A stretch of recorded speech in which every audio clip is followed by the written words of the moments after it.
ఆగని గళం ప్రజాబలం AR5 news కి స్వాగతం.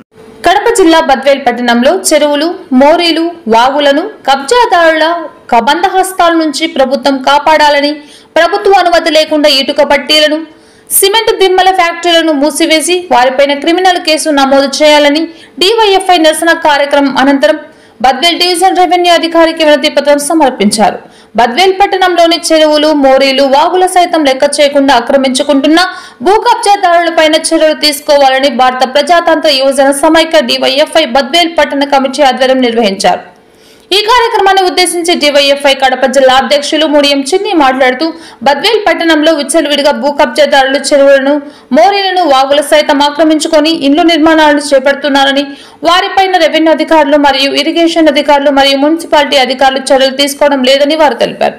ప్రభుత్వ స్థలాలను ఆక్రమించుకొని ఎలాంటి అనుమతులు లేకుండా ఇటికల్ ఫ్యాక్టరీ మరియు సిమెంట్ దిమ్మెలు ఫ్యాక్టరీలను నడుపుతున్న యాజమాన్యంపై చర్యలు తీసుకోకపోవడం వెనుక ఆంతర్యం ఏమిటి అని వారు అధికారులను ప్రశ్నించారు. కడప నమ జిల్లా ఇన్ఛార్జ్ హృదయనాథ్, AR5 కడప జిల్లా స్టాఫ్ రిపోర్టర్ ఎం రామచంద్రయ్య, రిపోర్టర్ జె గురయ్య.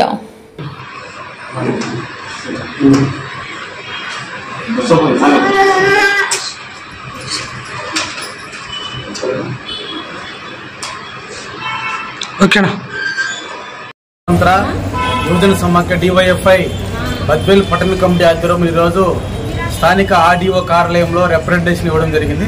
ఈ రిప్రజెంటేషన్ యొక్క ముఖ్య ఉద్దేశం ఏంటంటే బద్వేల్ పట్టణం విస్తరించడం వలన భూ కబ్జాదారులు ఈరోజు చెరువులు, మోరీలు, వాగులు, వంకలను సైతం వదిలిపెట్టకుండా ఈరోజు ఆక్రమించుకున్నటువంటి పరిస్థితి ఏర్పడుతుంది. అదేవిధంగా ఈరోజు వేలాది రూపాయలు సొమ్ము చేసుకునేదాన్ని కూడా భూ కబ్జాదారులు కొండలను సైతం లెక్క చేయకుండా వాటిని ఆక్రమించుకునే పరిస్థితి బద్వేల్ పట్టణంలో ఉంది. కాబట్టి ఈరోజు బద్వేల్ పట్టణంలో దొంగ పట్టాలు విపరీతంగా తయారు చేస్తున్నటువంటి పరిస్థితి ఏర్పడుతుంది. కాబట్టి వీటన్నిటిపైన ఈరోజు RDO గారికి ఒక రిప్రజెంటేషన్ ఇవ్వడం అనేది జరిగింది.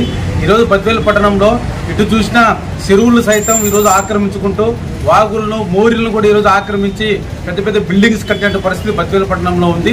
అదేవిధంగా ఈరోజు ఇటుక బట్టీలు కానీ, సిమెంట్ దిమ్ముల ఫ్యాక్టరీ కానీ ఎటువంటి ప్రభుత్వ అనుమతులు లేకుండా ఈరోజు విచ్చలవిడిగా ప్రభుత్వ స్థలాలు ఆక్రమించి ఈరోజు ఇటుకల బట్టీలు, సిమెంట్ దిమ్ముల ఫ్యాక్టరీలు ఏర్పాటు చేయడం జరిగింది. కాబట్టి దానివల్ల చెరువులు భూ ఆక్రమణదారుల వల్ల ఈరోజు రైతాంగం చాలా ఇబ్బంది పడినటువంటి పరిస్థితి ఏర్పడుతుంది. కాబట్టి ఇప్పటికైనా రెవెన్యూ అధికారులు, అదేవిధంగా ఇరిగేషన్ అధికారులు, మున్సిపాలిటీ అధికారులు కూడా గతంలో అనేక దఫాలుగా ఈ కబ్జాదారుల పైన వినతి పత్రాలు ఆందోళన రూపంలో కూడా ఇవ్వడం జరిగింది. ఇప్పటికైనా DYFIగా ఒకటే ఈరోజు అధికారులు చెప్తున్నాం, వెంటనే సంబంధిత అధికారులు అయితే ఇరిగేషన్ అధికారులు కానీ, రెవెన్యూ అధికారులు కానీ, అదేవిధంగా మున్సిపల్ అధికారులు కానీ ఇప్పుడైనా స్పందించి ఏదైతే చెరువులు అక్రమాలకు గురవుతున్నాయో వాటిని వాళ్ళపైన క్రిమినల్ కేసులు నమోదు చేయాలా. ప్రభుత్వ అనుమతులు లేకుండా ఈరోజు ఇటుకల పట్టీలు కానించి అదేవిధంగా సిమెంట్ దిమ్ముల ఫ్యాక్టరీల వరకు ఈరోజు ప్రభుత్వ అనుమతులు, ఎటువంటి అనుమతులు లేకుండా ఈరోజు కబ్జాలు చేసి ఈరోజు ఆక్రమించుకునే పరిస్థితి ఏర్పడుతుంది. కాబట్టి వీళ్ళపైన తక్షణమే సంబంధిత అధికారులపైన క్రిమినల్ కేసులు పెట్టాలా. అదేవిధంగా ప్రభుత్వ స్థలాలను ఈరోజు కాపాడాల్సిన బాధ్యత ఈ అధికారులపైన ఉంది. కాబట్టి ప్రభుత్వ స్థలాలు కాపాడాలని చెప్పేసి కూడా ఈరోజు అధికారులు కోరుతున్నాం.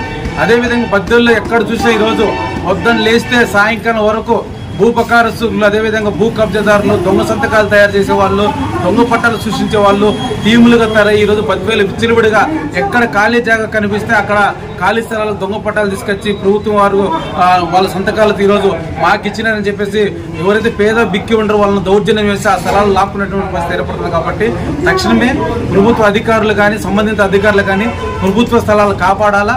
అదేవిధంగా బాకరాబాద్ చెరువు ఉంది కాబట్టి ఆ చెరువును కూడా చాలా మంది కబ్జా చేస్తాను. కాబట్టి చుట్టూ బాకరాబాద్ చెరువు చుట్టూ ఫినిషింగ్ వేసి చెరువును కాపాడాల్సిన బాధ్యత ప్రభుత్వ అధికారులు పడింది. కాబట్టి ఇప్పటికైనా అధికారులు స్పందించాలా. స్పందించకపోతే DYFI యువజన సంఘం ఆధ్వర్యంలో కూడా కలెక్టర్ గారికి కూడా కలిసి వినతి పత్రం ఇవ్వడం జరుగుతుంది. భవిష్యత్తులో కూడా ఇలాంటి వారిపైన ఎటువంటి చర్యలు తీసుకోకపోతే DYFI ఆధ్వర్యంలోనే కూడా ఆందోళన పోరాటాలు చేపడతామని చెప్పేసి కూడా ఈరోజు తెలియజేస్తున్నాం. చిన్ని DYFI జిల్లా అధ్యక్షుడు.